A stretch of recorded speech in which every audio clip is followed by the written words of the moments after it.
наше параллельное русско-греческое издание.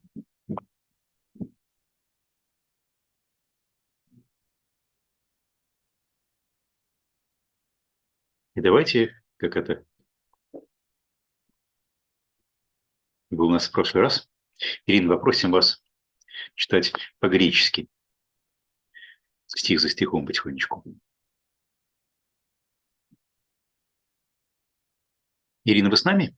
Да, да. Окей. Kai eutius enankesan τους μετετάς αυτού εμπέναι εις το πλόιον, kai προάγειν εις το πέραν προς Βετσαϊδάν. Heos αυτός απολούει τον όχον. Тотчас он велел ученикам сесть в лодку и плыть прежде него на другой берег, Вифсаиду, не дожидаясь, пока он отпустит народ. Да, пожалуйста. Давайте несколько слов прочтем, потом прокомментируем. Kai αποταξάμενος αυτοίς απέλτεν εις το όρος προσέουξασтай. Он простился с народом, или простившись с народом, он поднялся на гору помолиться. Kai οψίας γενομένες εν το πλόιον εν μέσω τες θαλάσσες, kai αυτός μόνος επί τες γης. Настал вечер, лодка с учениками была посередине моря, а он на суше один. Но вот несколько, как обычно, переводческих комментариев, какие проблемы, какие места здесь вызывали у меня вопрос. Мы будем говорить, когда остановимся на содержательной стороне этого пассажа, разбор этого пассажа. Такой некоторой странности, что Иисус велит ученикам плыть прежде него на другой берег, не дожидаясь, пока он отпустит народ. Он велит им идти про агейн истопера, феосаутос апулюи тон охлун. Дальше буквально по-гречески сказано апотаксаменус аутойс, то есть простившись с ними, он отошел на гору помолиться. Строго говоря, с точки зрения того, кто тут может быть референтом аутойс, с кем он прощался. Это можно так понимать, что он простился с учениками. Это будет картина немножко странная, что он прощает с учениками, говоря, чтобы они уплывали, пока он будет прощаться с народом, а дальше после этого сразу же восходит на гору. Так что, по-видимому, здесь аутойс – это скорее народ. Вот я позволил здесь себе вставить народ в 46 стихе, он простился с народом. Да? Как бы, здесь считаю, что вот это апотаксаменус отсылает к той же самой ситуации, о которой до этого говорит глагол аполюэй, тон охун.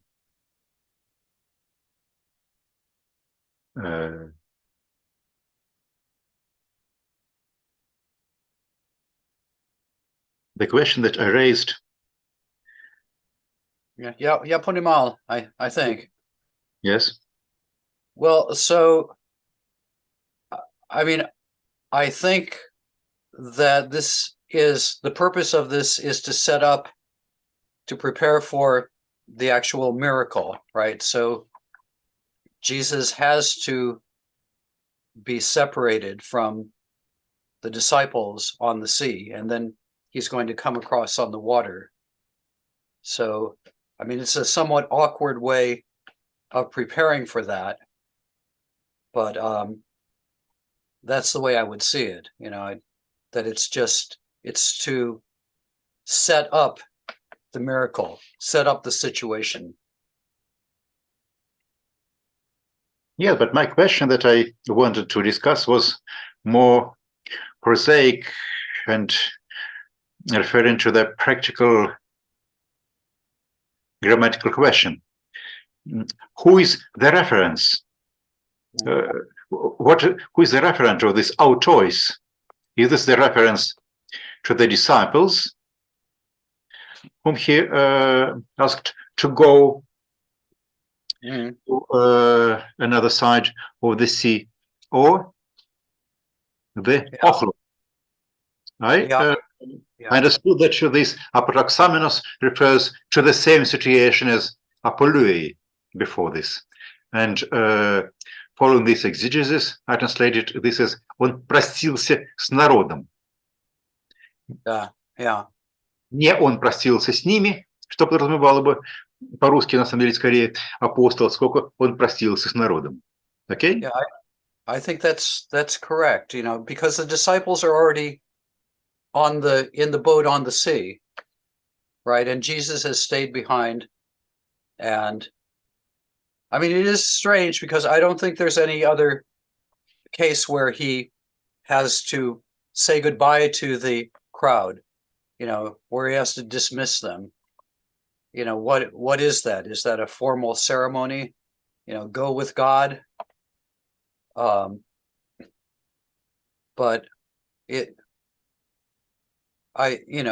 the function of the whole thing is to give time for the disciples to get into the middle of the sea. So not only does Jesus dismisses the ochlos, but then he also goes up to the mountain and prays.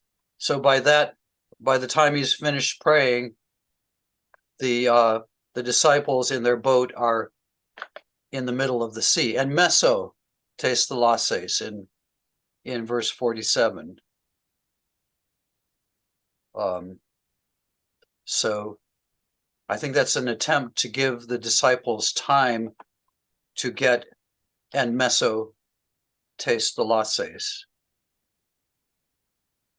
Okay, there are several exegetical or maybe theological questions related to these verses, but I suggest we read to the end of the pericope, and then we look at the pericope as a whole. Есть еще какие-то у кого-то здесь присутствующих вопросы, замечания или предложения по переводу вот этих нескольких стихов, не по экзегезе, именно по переводу, то, пожалуйста, задавайте ваши вопросы или говорите ваши предложения.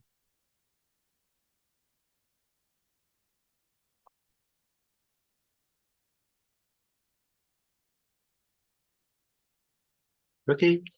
Тогда, Ирина, давайте досчитаем, скажем, так вот, точно таким же образом, стих за стихом до конца перикопы, скажем, до 51 стиха включительно.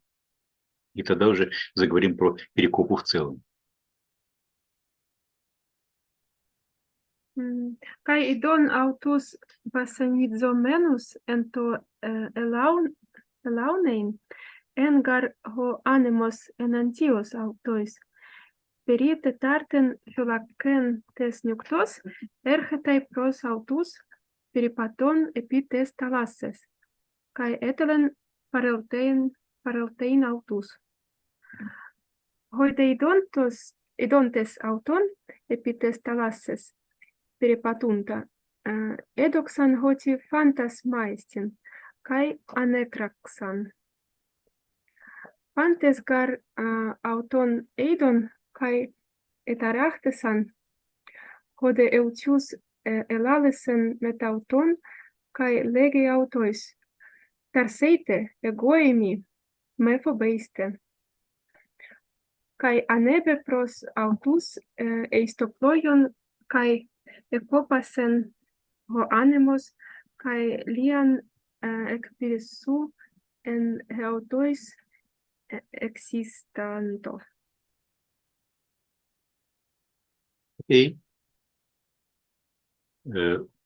Он видит, как тяжело им было грести, видел их тяжело, как тяжело им было плыть.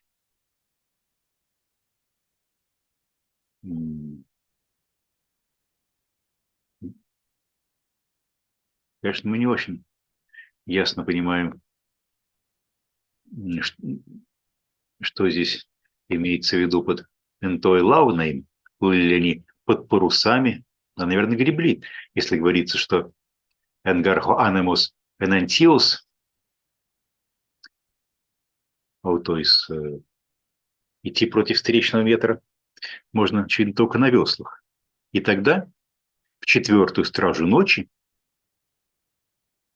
это, мне кажется, достаточно важный момент, что у нас ночь делилась на 4 стражи,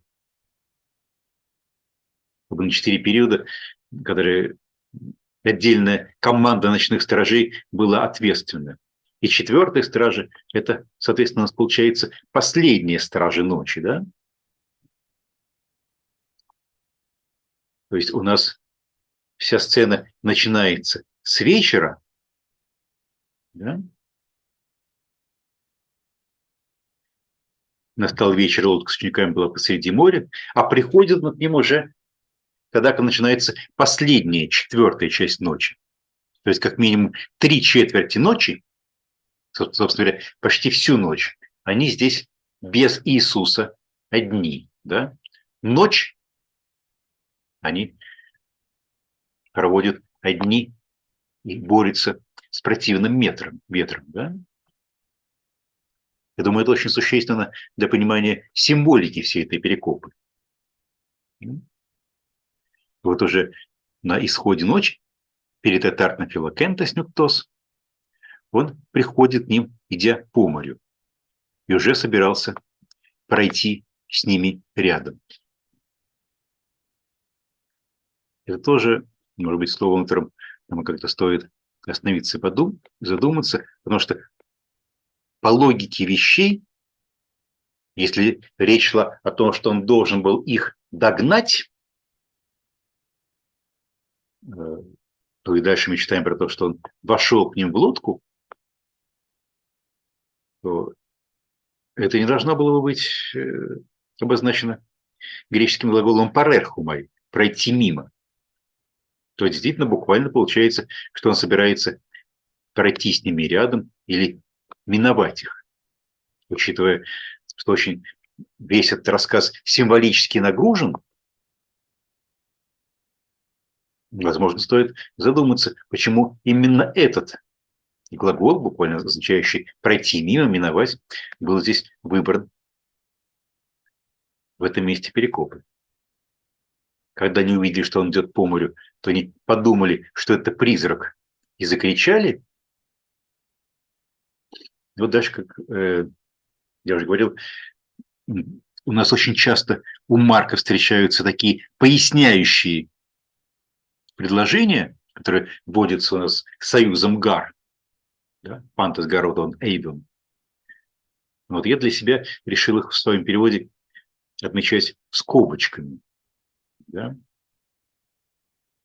Ну, немножко переводить это гар русским потому что или ибо. Мне кажется, было немножко как такой over-translation.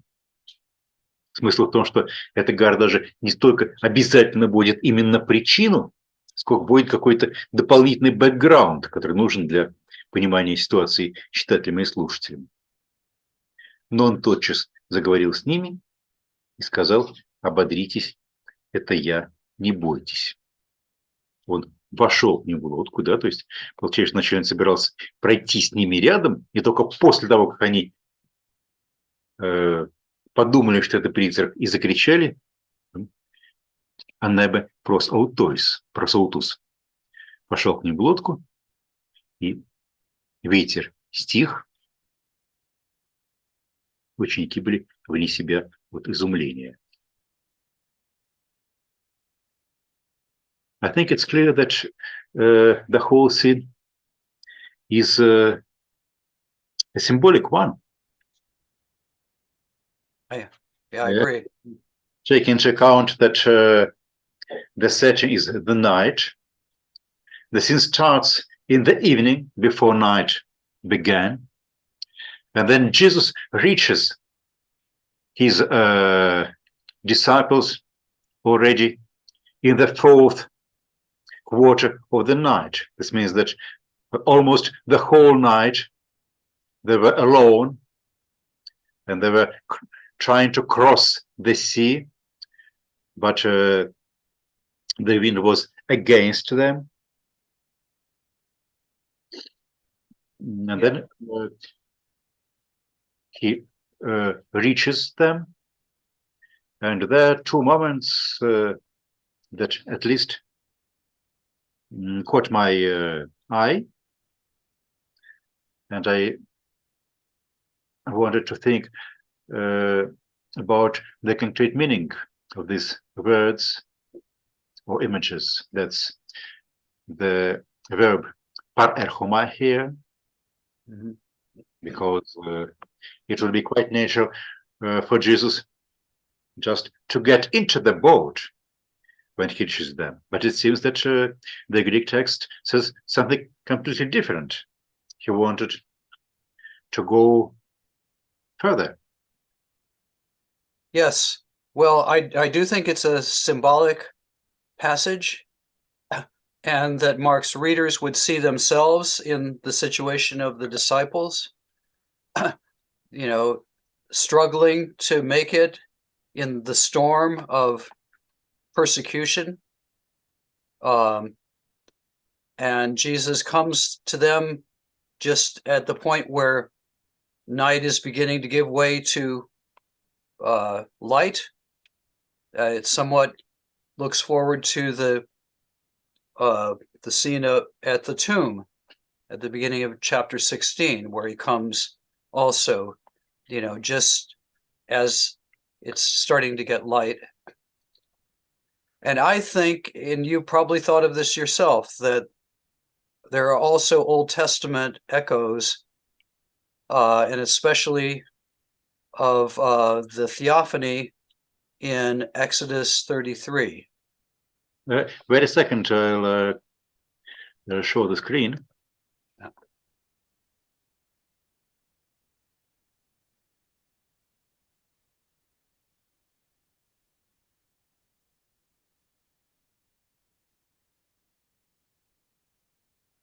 Exodus 33 verse. Starting at verse 17 and going into chapter 34. God reveals his glory to Moses by passing by. So just a question for our audience. We'll make a demonstration. Друзья, вот мы сейчас хотим этот наш пассаж сравнить с пассажем из Ветхого Завета. Теофания книги «Исход», да, 33 глава. Как мне лучше здесь вывести один греческий текст или греческий текст, который будет перемежаться, скажем, с русским, стих за стихом, чтобы можно было вам проследить? Что лучше для вас? Ну, проще, конечно, с переводом. Переключаемся вот на этот режим.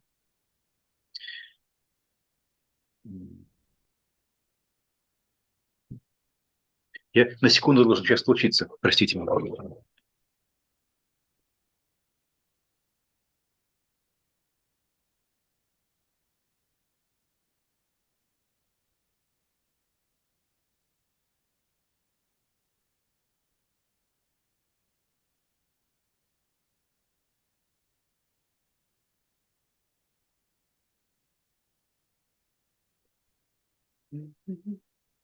Извините.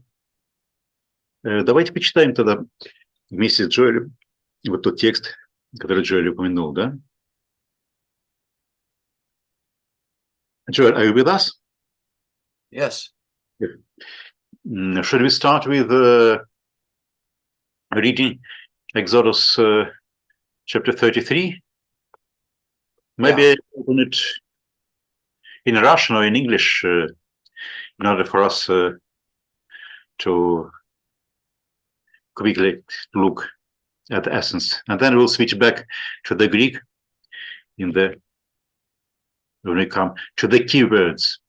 Okay? You want me to read in Alf Yeah. English? No, in Russian. По-русски? Okay. Yeah. I'll read it in English. I have the Net's translation. Okay. Then the Lord said to Moses, even this word that you have spoken, I will do for you. For you have found favor before me, and I know you above all others. And he says, that is, Moses says, show me your own glory. And he said, God said, I will pass before you in my glory, and I will call my name Lord before you, and I will have mercy on whom I have mercy, and I will have compassion on whom I have compassion.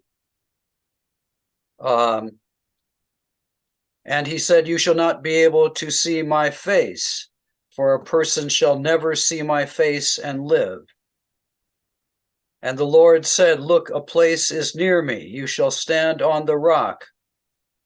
Now, whenever my glory passes by, I will put you in a hole of the rock, and I will cover you with my hand until I pass by.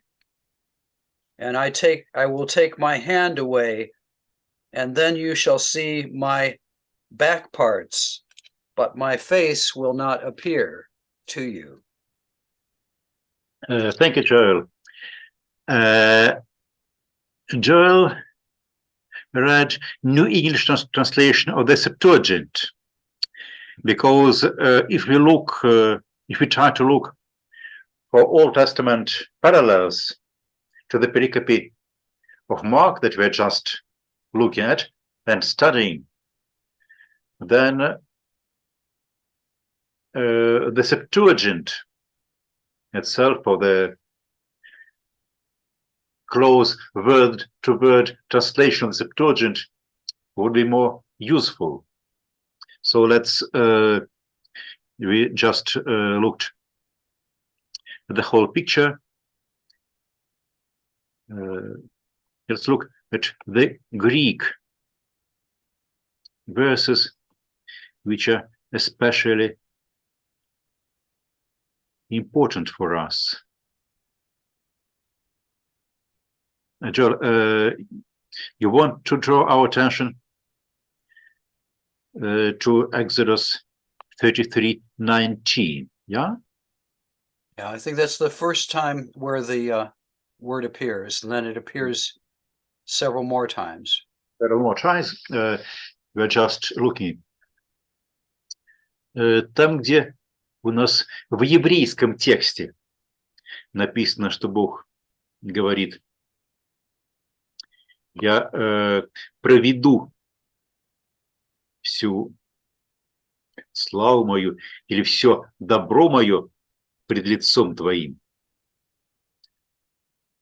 Что бы это ни значило по-еврейски, но, по-видимому, действительно речь идет про то, что вот некая такая вот доступная зрению вот, ипостась божества или проекция божества может здесь оказаться видимой, проходит, да? Эту картинку переводчик Септуагинты упрощает.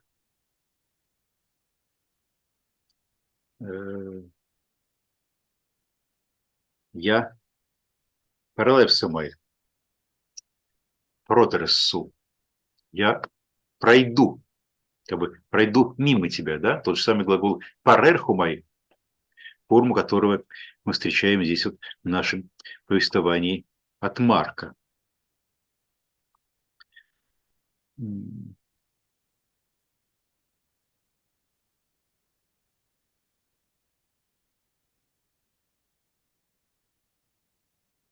я пройду перед тебя. Здесь «те-доксе» надо, по-видимому, понимать как «дативус инструменти». George, can you read us once again the Net's translation of this first sentence of 33:19? Yeah. And he said, I will pass by before you in my glory. In And my I glory. will, yeah. Okay. In any case, the Septuagint uses here the verb parerchomai, which literally means to pass by. And later on, we will understand what is meant by the Septuagint. В еврейском тексте у нас нету никакого намека, который давал бы в еврейском тексте этого стиха, который давал бы основание для переводчиков Септуагинты говорить про то, что Бог проходит мимо Моисея. Ну, разве что контекст, с которым мы столкнемся чуть дальше. Ну, тут есть одно отличие. Дело в том, что у Марка там аккузатив есть, там другое управление. Возможно, управление влияет на перевод глагола, нет? К этому мы сейчас вернемся. Начнем с того, что глагол выбран неожиданный. Для той сцены, о которой говорит Марк, глагол выбран неожиданный. Вот. А насчет того, что там происходит с управлением этого глагола и чем разнятся у нас исход 33 и вот наше место Марка, это мы чуть-чуть попозже поговорим. Вначале посмотрим про употребление глагола «парерхумай». Вот в этой центральной, можно сказать, для Торы сцене теофании. Говорится, что не может человек увидеть лицо Божие и остаться в живых.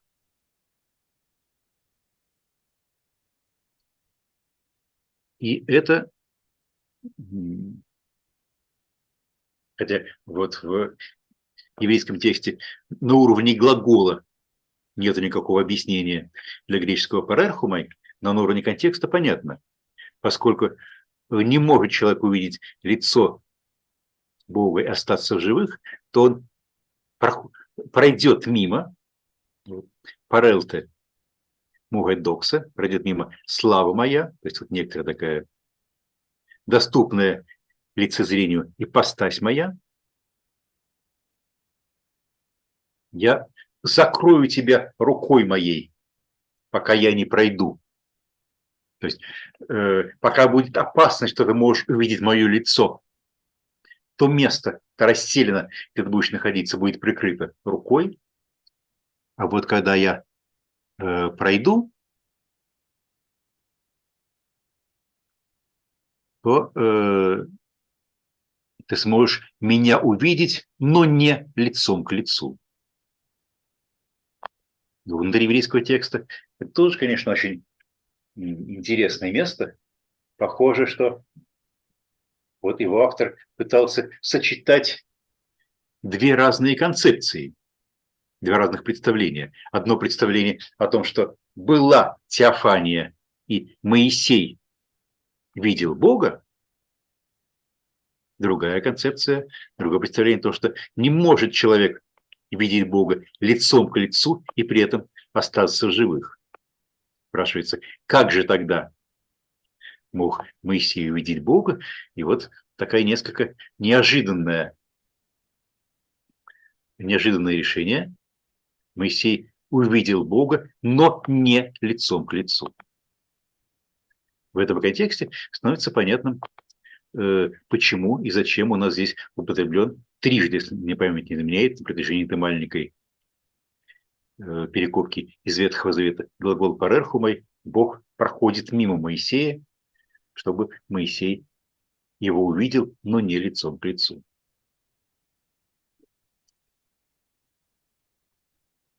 Okay, Joel, we looked in Russian and in Greek at this pericope. Yeah, and I think you were talking about how in this passage, God says, nobody can see my face.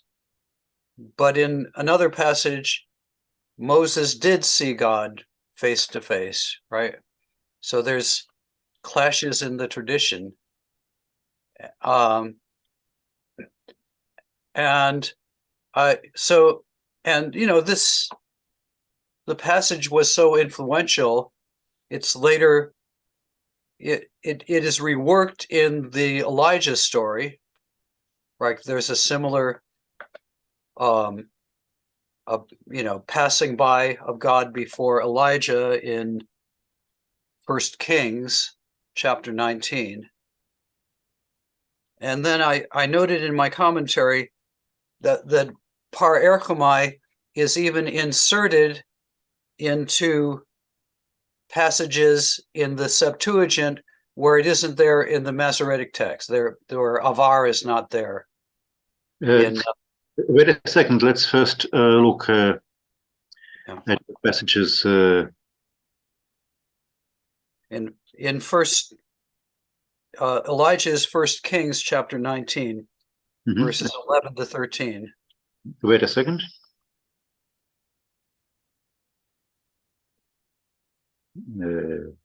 Yes. This is the second most well-known theophany in the Old Testament. The most well-known theophany, of course, is that we just read, the theophany of God to Moses. And then the second one is the meeting of God and Elijah, almost in the same place, at the mountain Horeb. And within the world of the Old Testament, Horeb and Sinai are synonyms. То здесь у нас вторая по значимости теофания в Ветхом Завете, явление Бога пророку Илие. И вот опять же повеление Илии: встань, выйди и встань пред лицом Господа.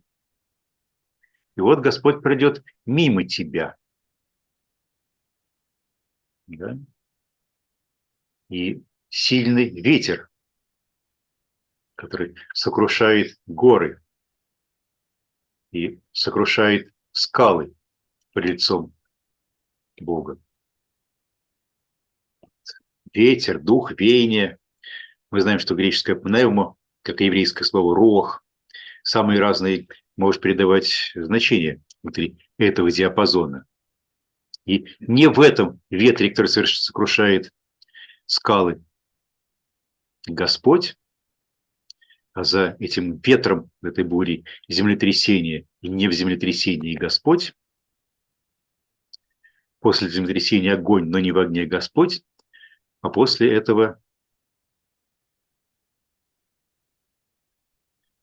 коль дамама дакка, вот некий тихий звук, да?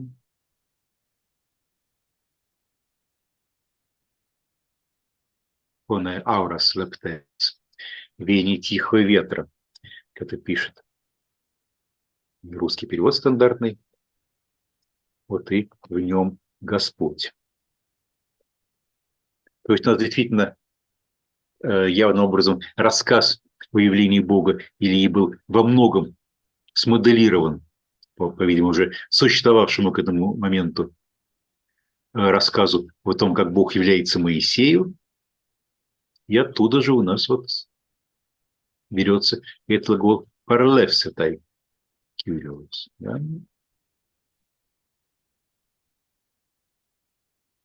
But it may well be that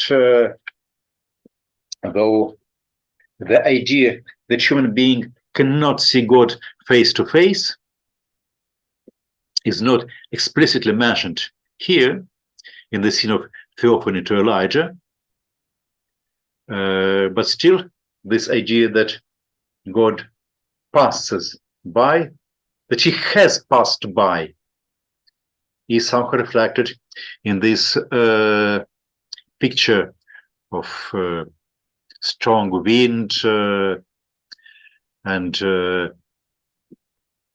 the earthquake and fire. Mhm. And then after all these terrible things have passed by, Elijah sees, God reveals himself to Elijah after all these terrible things have passed by. Probably this is somehow an parallel or some analogy to what we have seen in the Exodus passage. What do you think about this? Yeah, I think so, but it's interesting. It's also, it's in conversation with it, and it's, you know, it makes me think of, you know, Michael Fishbane, and, you know, it's twisting this story. So God isn't in the wind. He isn't in the earthquake. He isn't in the sort of manifestations that you saw in Sinai in the Exodus, in the two Exodus stories, but, you know, he's in this soft kol dimama daka. So, but, you know, so the story of Elijah, it's playing with the Exodus story. But it does make me wonder about Mark, I mean, and his audience. I mean, well, I presume Mark didn't make this story up, so it already came down to him probably with these Old Testament echoes. But the story isn't really understandable if you don't know the Old Testament story. Then it's very strange. So, you know, can we assume that Mark's audience would recognize this Old Testament tradition that is being echoed here?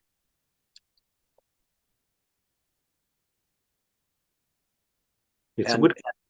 and how can he, and if so, how can he know that they will get it? In order to discuss this with better arguments and counter arguments, can we look at other passages that you mentioned, where in the Septuagint we have par erchomai, even in cases where, as you said, we do not have any hint in the Hebrew text for the usage of the verb par erchomai. Yeah, well, I mentioned the two that I mentioned in my commentary are Daniel chapter 12, verse 1. Wait a second. Daniel 12:1, that's the angelic vision.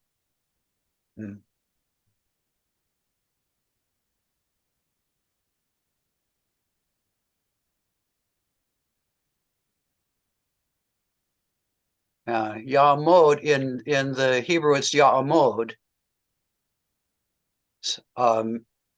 stands, whereas in the Septuagint, parleosetai. Let me show for our audience the Russian translation. Стоящий. И восстанет в то время Михаил князь Великий, или явится Михаил Великий Владыка, защитник твоего народа. Это достаточно буквальный перевод еврейского текста Ваэдгаги Яамон Михаэль. Ахасар Хагадоль. В это время встанет, да?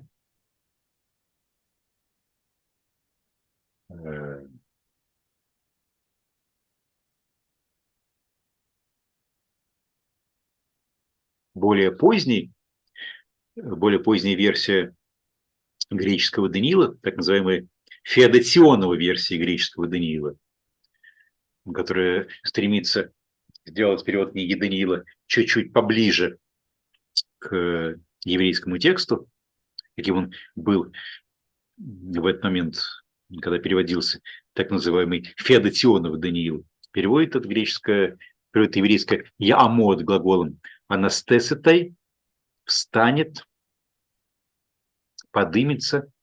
Окей. Но, это тоже может с какими-то какие-то определенные ассоциации вызывать, но мы сейчас не про это говорим. По крайней мере, это приемлемый семантический перевод для еврейского глагола «амад» – «стоять», «вставать». Более ранний перевод книги Даниила, несомненно, что именно этот перевод или какие-то более близкие к нему существовали в еврейской традиции в момент рубежа эр, да, потому что Феодосионов Даниил, как принято считать, может быть, позднее этого времени. Но, по крайней мере, это более поздняя версия. Вот здесь у нас действительно появляется параллель с этой Михаил Ангелос Гомегос. Okay, Joel, and how do you understand the text of Daniel? I understand that your first interest in the Bible and the text that you know better than everyone else is Mark, but okay, let's look at Daniel. How Daniel's readers, I mean, the readers of the Daniel could have understood this text. I guess what I'm thinking is that parechomai became a technical term for a theophany or angelophany, some sort of mystical experience, and that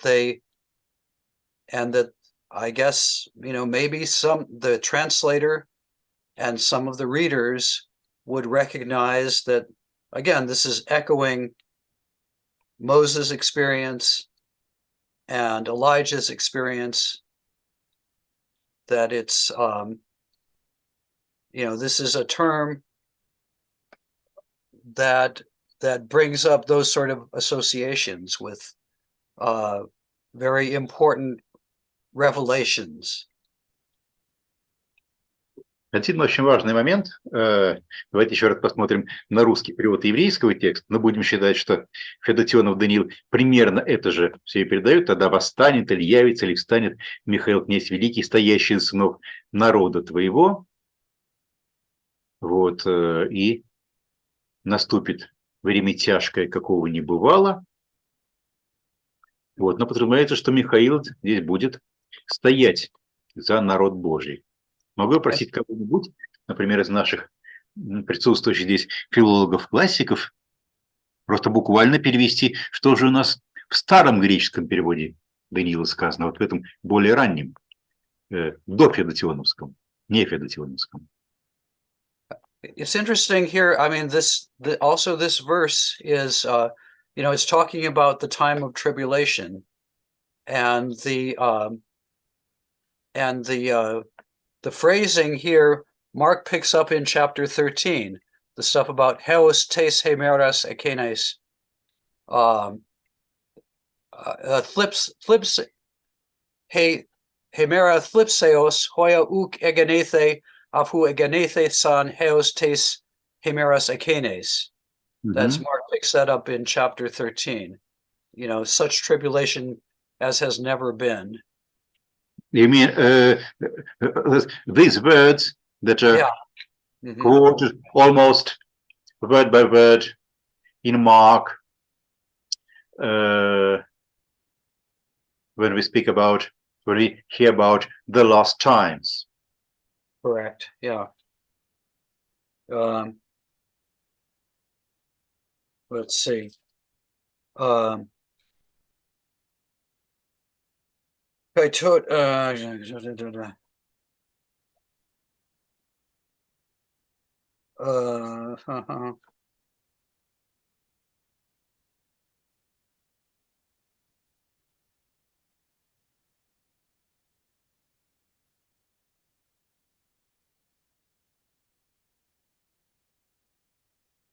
oh yeah, chapter 13, verse 19 of Mark.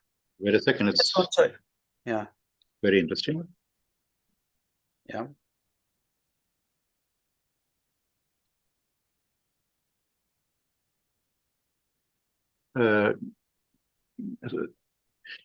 Mark chapter 13 is the eschatological discourse, and verse 19. verse 19.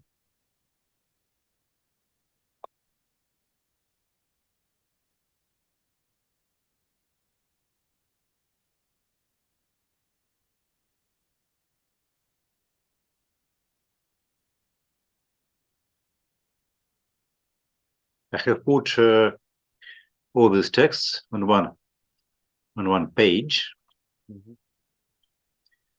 in order for us to have the possibility of comparing different versions of Daniel to what we hear in Mark's. Ellipsis, voje ugegonen tojaute ab arches ktisios, res ohen ectisnotheos, eos tuniun, kai ume genetai. Okay. Ellipsis hoje uk egenete. Abhu egenete san heos tesemeros hekeinos.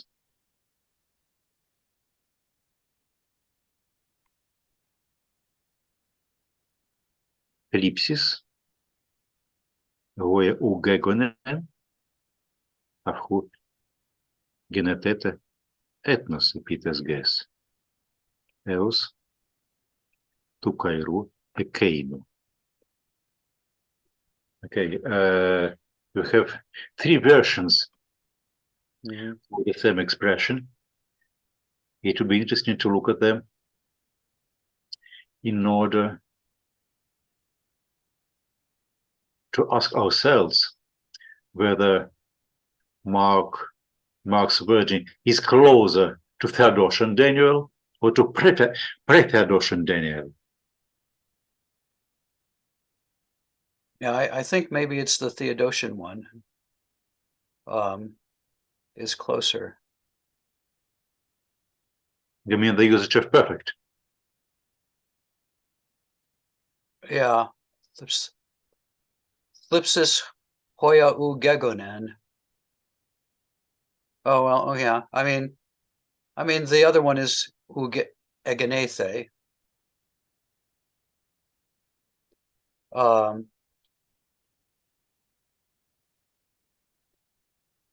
It looks as if Mark, if he is really quoting something, and he's quoting something which is different both from Theodosian Daniel and from pre-Theodosian Daniel. Well, yeah, and I think, his change is significant, especially where he says, Heos tu nun, right? Until this day.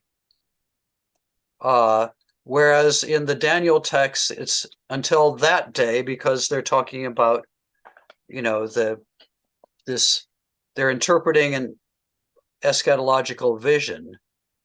But the Heos tu nun, I mean, I think that suggests that, that's one of these places where Mark drops his mask and he says, look, we are now living in this time that was prophesied by Daniel.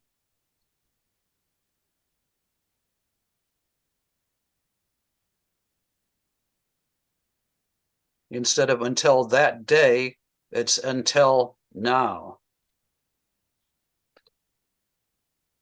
Yes, it's a very important change, which is probably due to Mark or to pre-Markan tradition of early Christianity, which changed the Hemera Ekeina, Hokairos Ekeinus, that day or that time,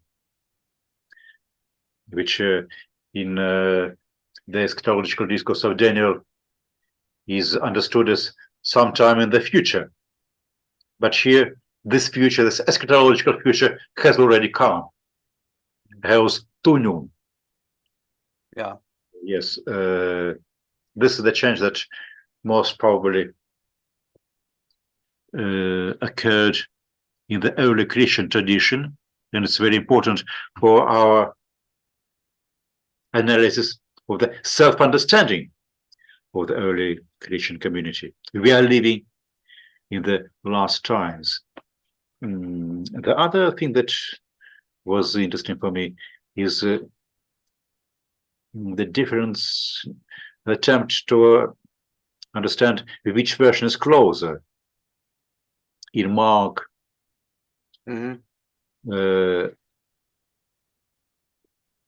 this the grief, this temptation, thlipsis,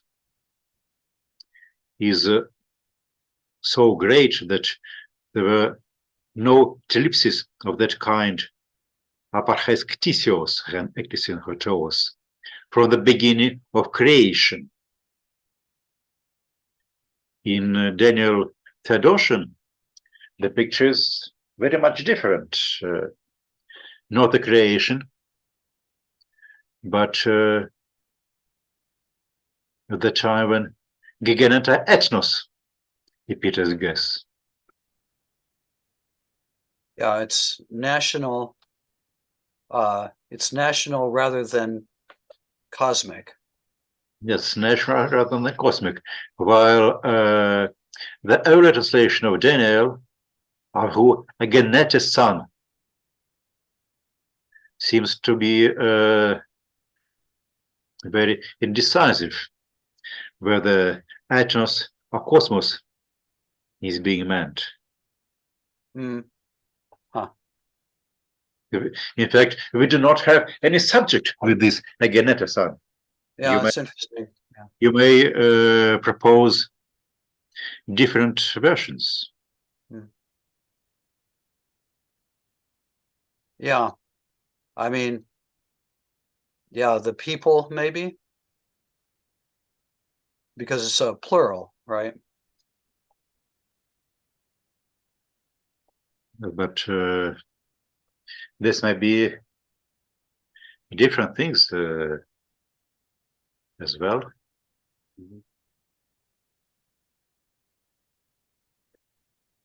Okay, in any case, this is a clear indication that the book of Daniel, whether in the form of the old Daniel or in the form of the proto-Theodosian Daniel or in some other form, was very important for Mark and his audience and early Christian movement. I mean, I think, you know, I said, I think Mark's changing it to Heos to noon is significant, but it's probably also the case that the author of Daniel thought that he was living in the last times also. Wouldn't you agree? You know, that this is all, it's supposed to be a prophecy that was said several centuries ago by this guy in the Babylonian court, but it was probably written during the Maccabean revolt, and the time of thlipsis is, you know, what he himself and his fellow Hasidim or whatever they are experiencing, and that he's trying to tell his community, like Mark was, hold on, because the thlipsis means that God is about to intervene. The thlipsis doesn't mean that God has abandoned you. It means rather, in this apocalyptic mindset, that your redemption is near.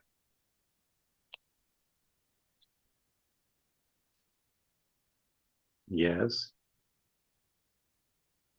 I think it was an important topic for us to look at how the eschatology of the book of Daniel is represented or followed in the eschatological discourse of Mark. Let's now return back not to Mark still, but to Daniel 12, the passage that Joel mentioned, and he drew our attention to this important passage. But if I hadn't talked about it, you would have talked about it.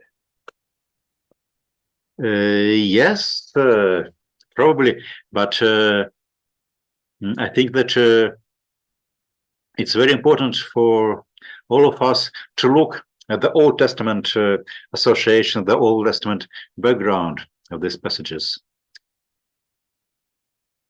How would we translate the beginning of pre-Theodotion, Daniel, just following the normal Greek usage? Кто из наших филологов-классиков мог бы попробовать перевести начало 12.1? Кто с нами есть из филологов-классиков? По-моему, нет никого. Я не вижу. Никого. Незаметно. А Мария Михайловна не с нами сейчас? А, вот, Марина. Да. Я имею в виду вот из этих тех, кто были в какой-то момент, сейчас нету. Окей. Маша, вы с нами сейчас? Я с вами, да. Вот, как бы мы могли понять с вами вот это место? Как это Орена Кейнен, параллеситой Михаил Ангелос Гумегус.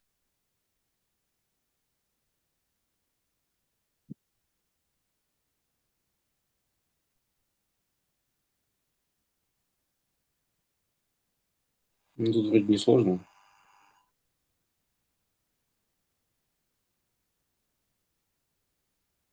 Анастас это. Что? Тут вроде бы не сложно. Текст вроде бы не сложный. Про анастез-то мы сейчас не говорим.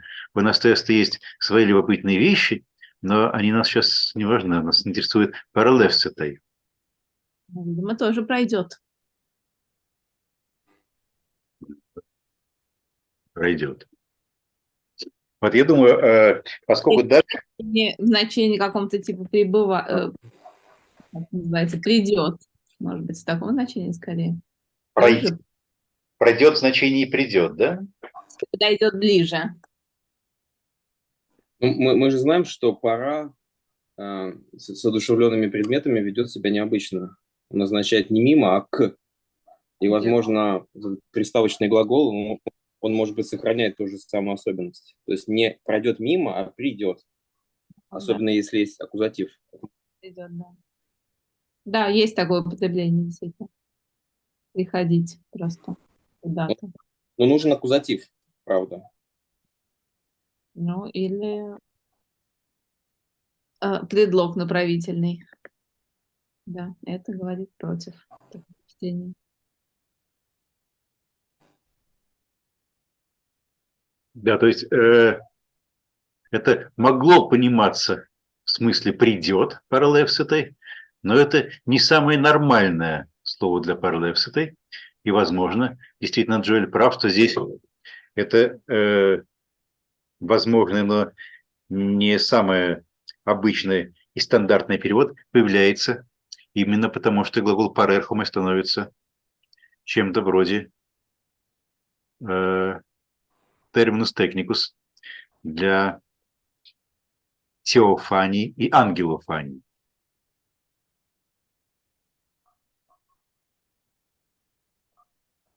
Окей. Джо, do you like to draw our attention to some more passages? Well, with- the only other one I mentioned was Genesis chapter 32, verses 31 and 32 in the Septuagint. Yeah, but You don't like it, Maria? yeah. Yes, there is avar in Hebrew as well. So Is it? why Okay. why you quote it as Well, if there was that, I'm wrong. Yeah.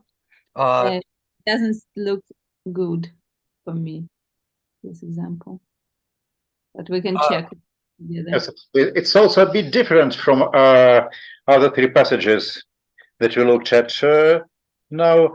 I mean, the Exodus passage, the passage of theophany to Elijah, and the passage of angelophany in general, in that here the subject of parerchomai is not God or some angelic being, but on the contrary,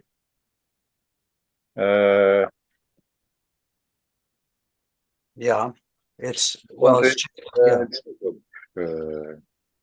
Jacob, who has just become Israel. I recognize it's not as good a parallel as these others, but still, it's such an important passage.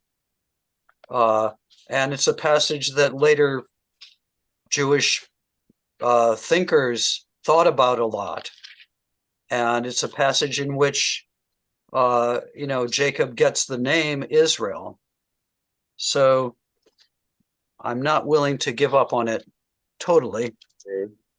But I don't think it's as good as the Daniel passage. Yeah, but there is no difference between Hebrew and here. So okay. Well, then I'll have to change something in my commentary. So it's just. Yeah, it's not an insertion of a. Yeah, it's not an insertion. That's true. Well, so where is the avar in the Hebrew? Here. Oh, sorry. I need to. Excuse me.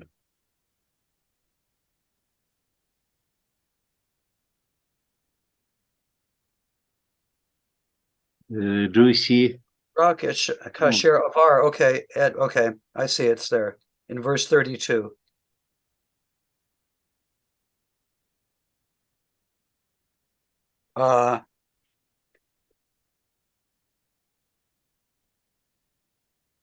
It's interesting, however, that this verb is encountered here just next to eidos, to teu, next to the vision of God. Mm-hmm. Yeah, I mean, the context is definitely theophany. So I think one could still say that parechomai is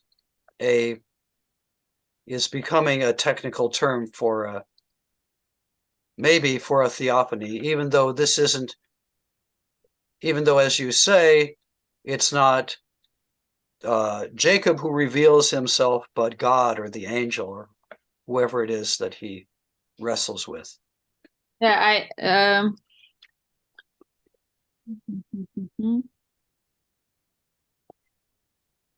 I'm checking now apparatus, looking for some difference, and it looks like some manuscripts add after parieton add auton, and maybe that's Маша, может быть, вы выведите на экран, я тогда остановлю свой экран, а вы выведите ваш экран? It's not necessary. It's just addition of auton after parelton. I think it's not so important, but maybe if there is auton here, it can be understood in this meaning that he passed him, not just the place. Mhm. Yeah, I don't know. Yeah, it's a bit strange.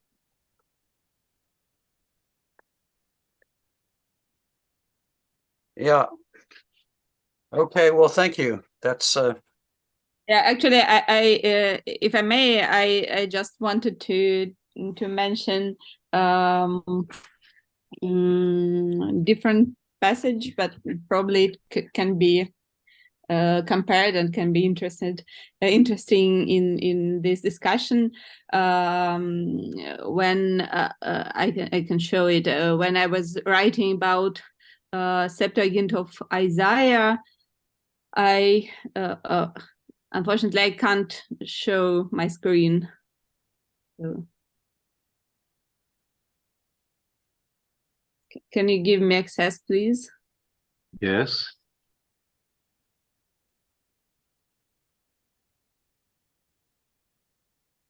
Yeah, now I can do it. Okay. No, I still for some reason I can't do it. Не получается, Маша? Давайте я сделаю вас соорганизатор. Нет, это какие-то проблемы с моим компьютером, по-моему. Сейчас, подождите секундочку.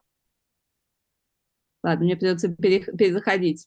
Okay, I'll just tell, and if you need, Michael will show context. Yeah. Маша, попробуйте еще раз. Я вас сделал соорганизатором. Может быть, сейчас получится. Это проблема с моим компьютером, поскольку он новый, то там какие-то настройки надо менять, и мне надо перезагружаться полностью, он пишет. Поэтому, наверное, не стоит это сейчас делать. I wanted to tell Может, мне показать что-то? Что?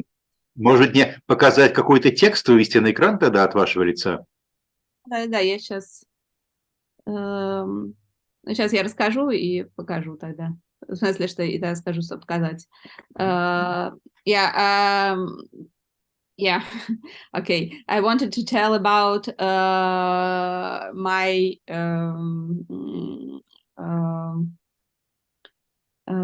my observation about a technical term for an angel, which is used several times in Gospel of Luke, for example, and it is a passive form from the verb apostello, so apostale, he was sent. And it's interesting that the same term, so this passive form, is used several times more in the Septuagint instead of different other terms in Hebrew. It's used several times in Daniel, where nahit, to go down, is used in the Aramaic, and in Isaiah, in Hebrew, it is vayaof, he flied here, and in Greek, it's again, he was sent. And it looks like it is just like technical term for which is used for appearance of angel, and this tradition is well known from Gospels, but it is also it was inserted in the Septuagint as well. Well, that sounds very important. Has anybody noticed that before? Have you? I'm not sure that this Isaiah passage was mentioned. I never saw it. Yeah, but I think about New Testament, it should be something. Yeah, but but I mean, like, have New Testament scholars realized that when you move from the Masoretic text to the Septuagint, then apostello is inserted into contexts where it doesn't occur in the Masoretic text. Probably it should be mentioned. Yeah, I'm not sure that it's written. I mean, you yeah, should check that, and you know, sorry? you should see if anybody has noticed that, and if not, you should write a Yeah, but I note. think but I think it's a good parallel to this your observation about parerchomai, that it's also a technical term which for theophany and for angel in Daniel. That's why I remembered it, because in Daniel it's also about angel. In the Septuagint, at least, and so there are some words which are used for to describe movements of angels, and so they are repeated in the Septuagint. Yeah, one can summarize that the common denominator of both phenomena is that the Hellenistic Judaism and Septuagint and the Greek-speaking environment of the New Testament develop a system of technical terms for theophany and angelophany, while in the Hebrew text we still do not have that system of terminotechnicy. That's very important to me, and it means everybody needs to study the Septuagint more, even if they just want to be a New Testament scholar, a lowly New Testament scholar. Yeah, I think you should, like, just look at the TDNT and see if it's mentioned, and then some more recent literature, and if not, I think you should publish an article about this. Okay, agreed. Yeah, good, do it. Engage. In fact, our seminar has already generated a lot of ideas to be put in the flash of interesting and important articles.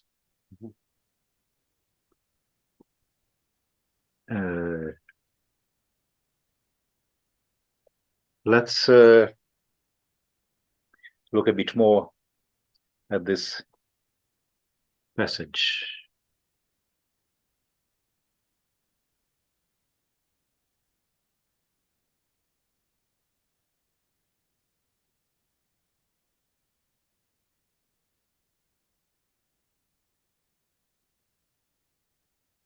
Таким образом, мы уже говорили про то, что здесь перед нами такая очень символическая сцена, да? Вот эта ночь, ученики, оставленные Иисусом, куда-то пытаются плыть, всю ночь пытаются, и до самого конца, до 4-й стражи ночи, 4-й из 4, они одни, ветер противный. И вот, наконец, тогда, когда вот уже ночь подходит к концу, перед рассветом, да, он к ним приходит, идя по морю. С одной стороны, у нас действительно это отсылает явным образом к тому, как ранние христиане понимали свое бытие в этом мире. Да? Вот ночь, Иисус нас оставил, мы здесь одни, ветер встречный, ветер противный, вот, но где-то по ту сторону этой ночи он к нам придет, идя по морю. С другой стороны, я бы увидел здесь, кроме вот этой отсылки к грядущему второму пришествию, по ту сторону ночи, который еще у нас впереди, еще и отсылку к тому, что здесь у нас эта сцена, мне кажется, отчасти может отсылать нас и к сцене, вот, к истории Пасхи, воскресения, да, которая у нас тоже происходит тогда, когда ночь прошла, да, и вот ученицы Иисуса приходят у нас на гроб, вот, как только ночь кончается, да,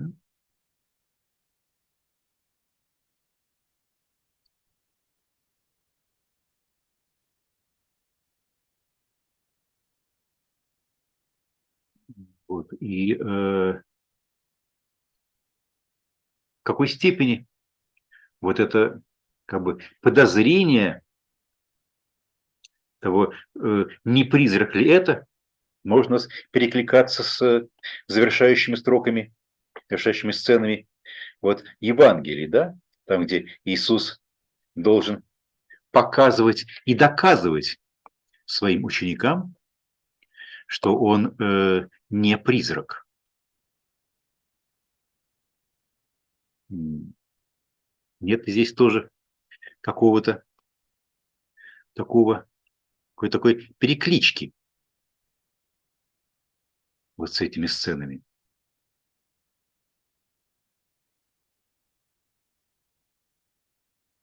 I just wondered, Joel, whether in addition to this reference to the end of time, second coming of Jesus, to his disciples, we can also see here a reference to the scene of resurrection. Yeah, well, as I said before, it's taking place at a time of, when the sun is about to come up. So I would think that Mark's readers see themselves in the situation of the disciples, both when they're rowing and they can't make any progress and the storm is rising, and in Jesus coming to them, and that is also their experience, and the fact that he can still come to them comes out of the resurrection. And I think a grammatical point is relevant here.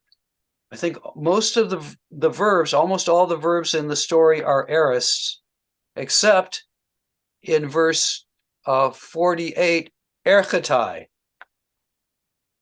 He comes to them, suddenly switches into the historical present just for that one verb. And I think that would be a very resonant verb for Mark's audience. Jesus comes to them in their hour of need. And that he can come to them because of the resurrection, because he's still there.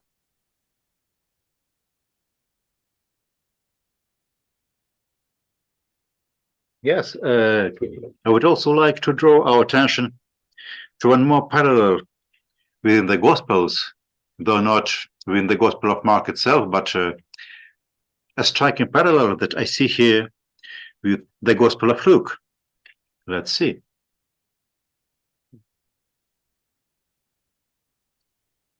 That's at the end of the Gospel of Luke.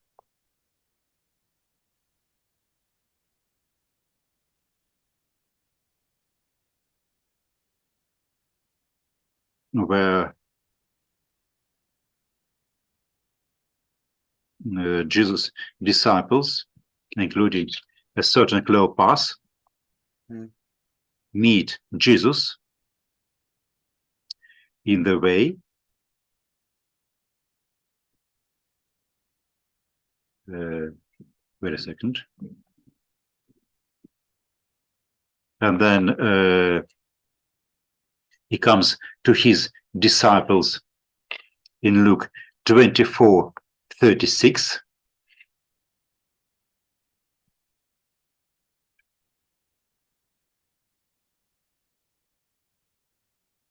Let's look 24:36. Jesus comes to his disciples, Esther and Messe auton, and he says them, peace to you, Irene Humin. And what is the reaction of the disciples? They were terrified and supposed that they had seen a spirit. The words are different, pneuma but not phantasma, but in general this is almost the same reaction and almost the same feelings that we have just met in Mark. And Jesus has to reassure them that he is not pneuma, it's not phantasma, that's he himself. I think especially in this verse, Luke 24:37, the parallels are striking. Yeah, in verse 28, he pretends, or he wants to go further. He doesn't want to stay with them. And they say, no, you come with us. And so, it isn't the vocabulary is not similar, but the idea of him wanting to pass on is there. I still think in the Markan story, though, the athelen is strange, right? He wanted to pass by them.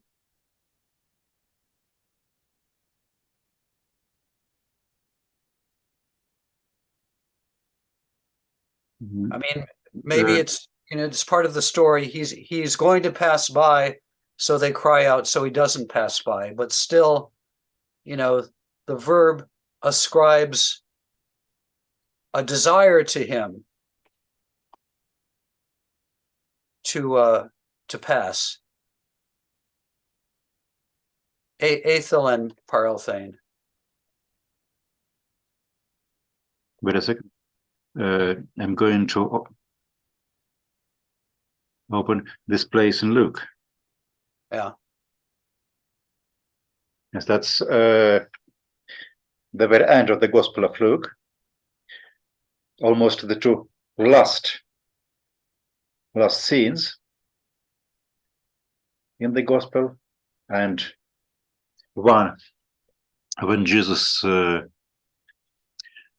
shows himself, meets two of his disciples, one of them was Cleopas, and then just before the theophany, you can say, before the moment when they recognized that they had met Jesus,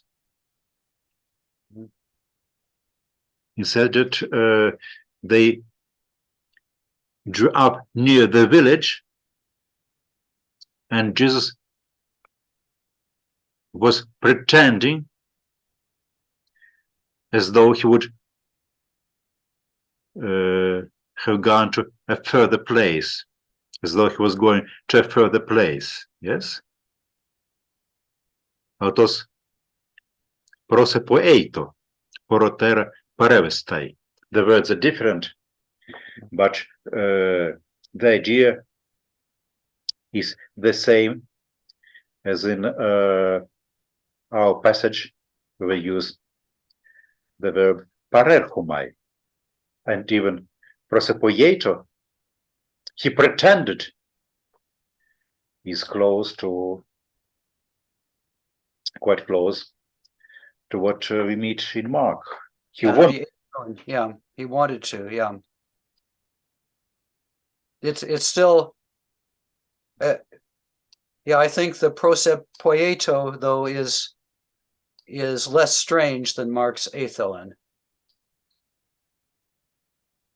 I mean, that maybe that's how Mark understands it, but you know, I'm not sure. Yes, and this passage, Luke 24:28, is a kind of parallel to the line in Mark where Jesus reaches the boat with the apostles, and then the next story,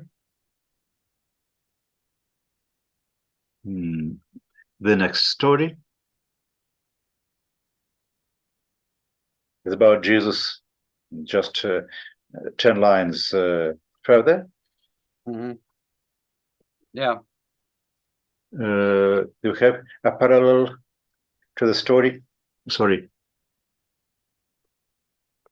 Can you see me? Do you see me? Yeah.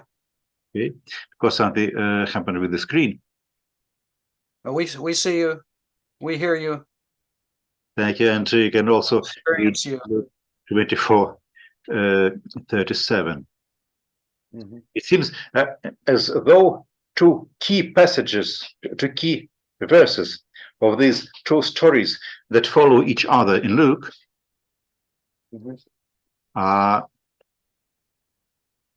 resemble what you have seen here in Mark. The first story somehow resembles Mark 6:48, while the second resembles Mark 6:49. How can we explain this? Not only the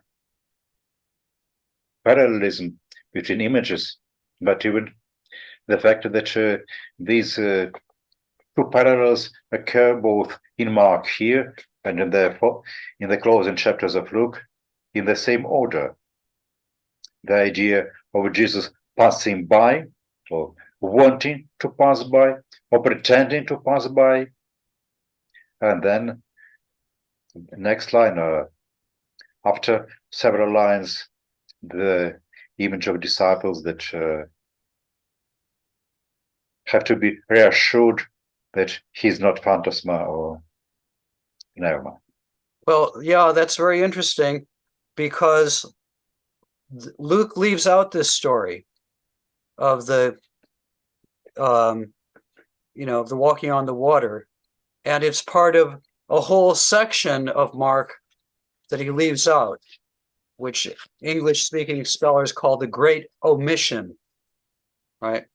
But I mean, I guess one theory that makes sense to me is even though he leaves it out for some reason, and this whole section out of his gospel, he knows the story and he's echoing it in the Emmaus story and the subsequent story in the resurrection account. Or you could do it the other way around, right? That Luke knows that Luke's Emmaus story and other resurrection stories that's the original story, and Mark has retrojected it into the ministry.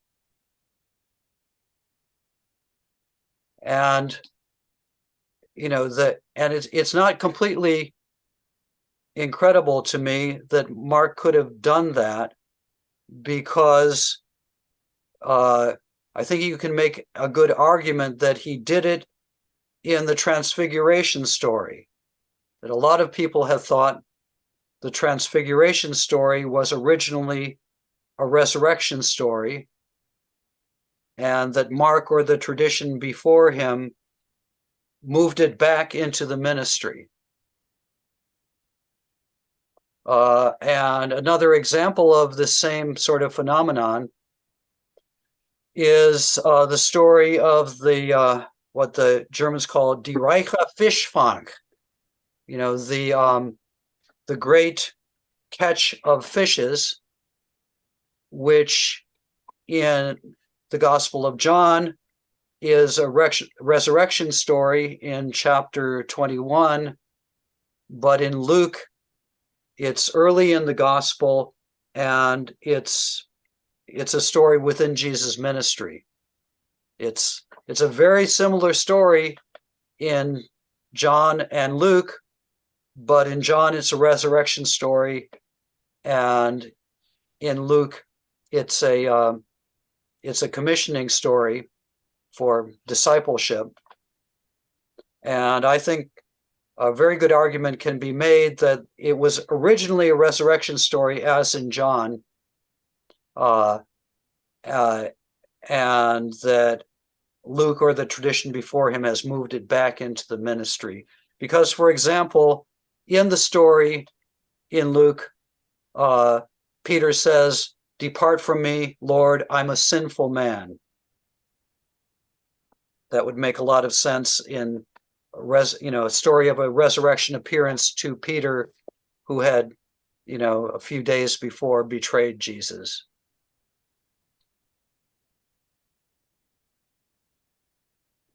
So I guess the main point is that resurrection stories can become stories that take place in the ministry.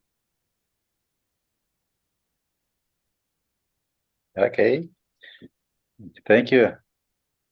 To my mind, this parallelism between this passage in Mark and the resurrection stories in Luke are probably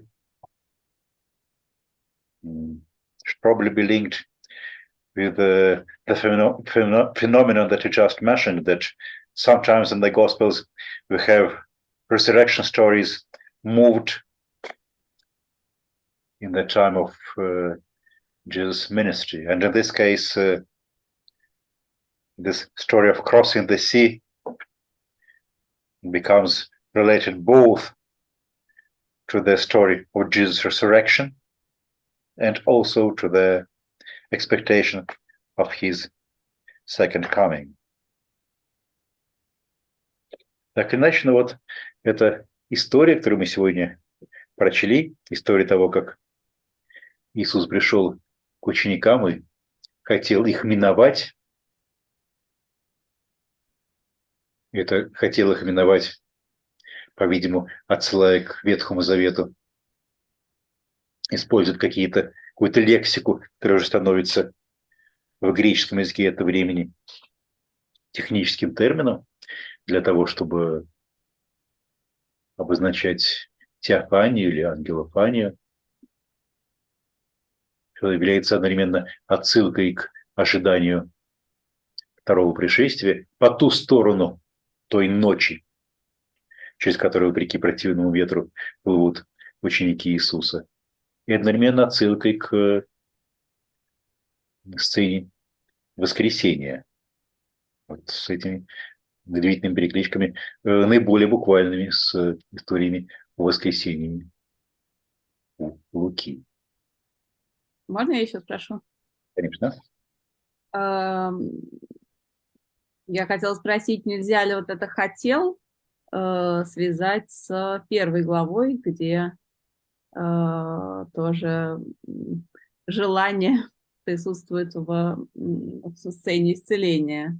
В смысле, не желание, а тот же глагол присутствует «хотеть». Ну и что может быть, это такой, с одной стороны, аллюзия на первую главу. Имейте в виду Марк 1, какой стих? 40, наверное, в районе 40-го. Да, 40-41. прокаженный. Ему говорит, если ты хочешь меня очистить. Yeah.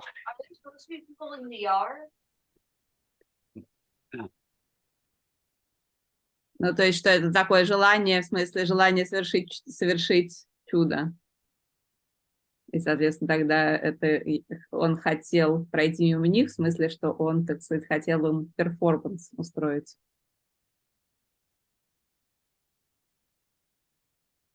Проявить свою божественную силу.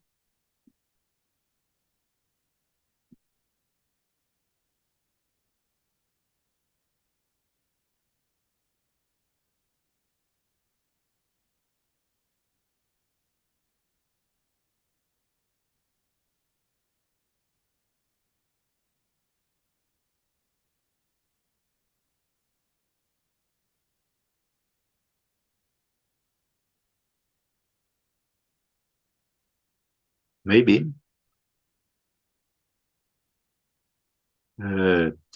Maria drew our attention to the usage of the verb tello here, as well as... Джоэл ушел, поэтому, наверное, не надо говорить по-английски. А Джоэл уже ушел? Он куда-то отбежал, поэтому, наверное, стоит его подождать. Перед тем, как говорить по-английски, так нет смысла. Хорошо. Остальные, наверное, и так услышали. Я просто не заметил убегания Джоэля. Но возможно, что... Назвал. А как вы видите всех участников? Вот сейчас я вижу Джоэля. Yeah. Joel, I was asking, since there are many echoes and allusions between chapter 6 and chapter 1, whether this etele can be some sort of allusion to Mark 41, where this willingness is something necessary to perform a miracle, and probably in chapter 6 this etele, sorry, it's also about his, I don't know how to say it, Willingness to perform a miracle. Yeah, willingness to perform a miracle, which is, as we see, one of the most important conditions to. No, I like that, though. In chapter 6, it seems like he doesn't want to perform the miracle. He wants to just keep passing on, but but if we already know that passing on is a miracle it's happening, so no, that's good. I like that. Of course, in 141, the splachnis theis, I think it should be, there's a textual variant, orgus theis.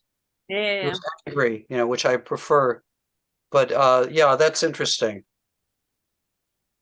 I have to run and give somebody some money, so good American dollars. So excuse me for a second. Yeah. I think we in any case, I think that we are ready to stop here. So, Joe, thank you. Okay, thank you.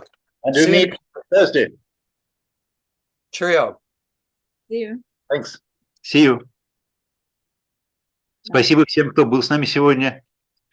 Мне кажется, еще один пример того, что чем больше в текст вчитываешься и видишь в нем какие-то интертекстуальные связи, тем как-то глубже становятся смыслы, значения этого текста. Спасибо всем, кто с нами был и к нам присоединился. До свидания. До свидания. До свидания. Спасибо. До свидания. Спасибо.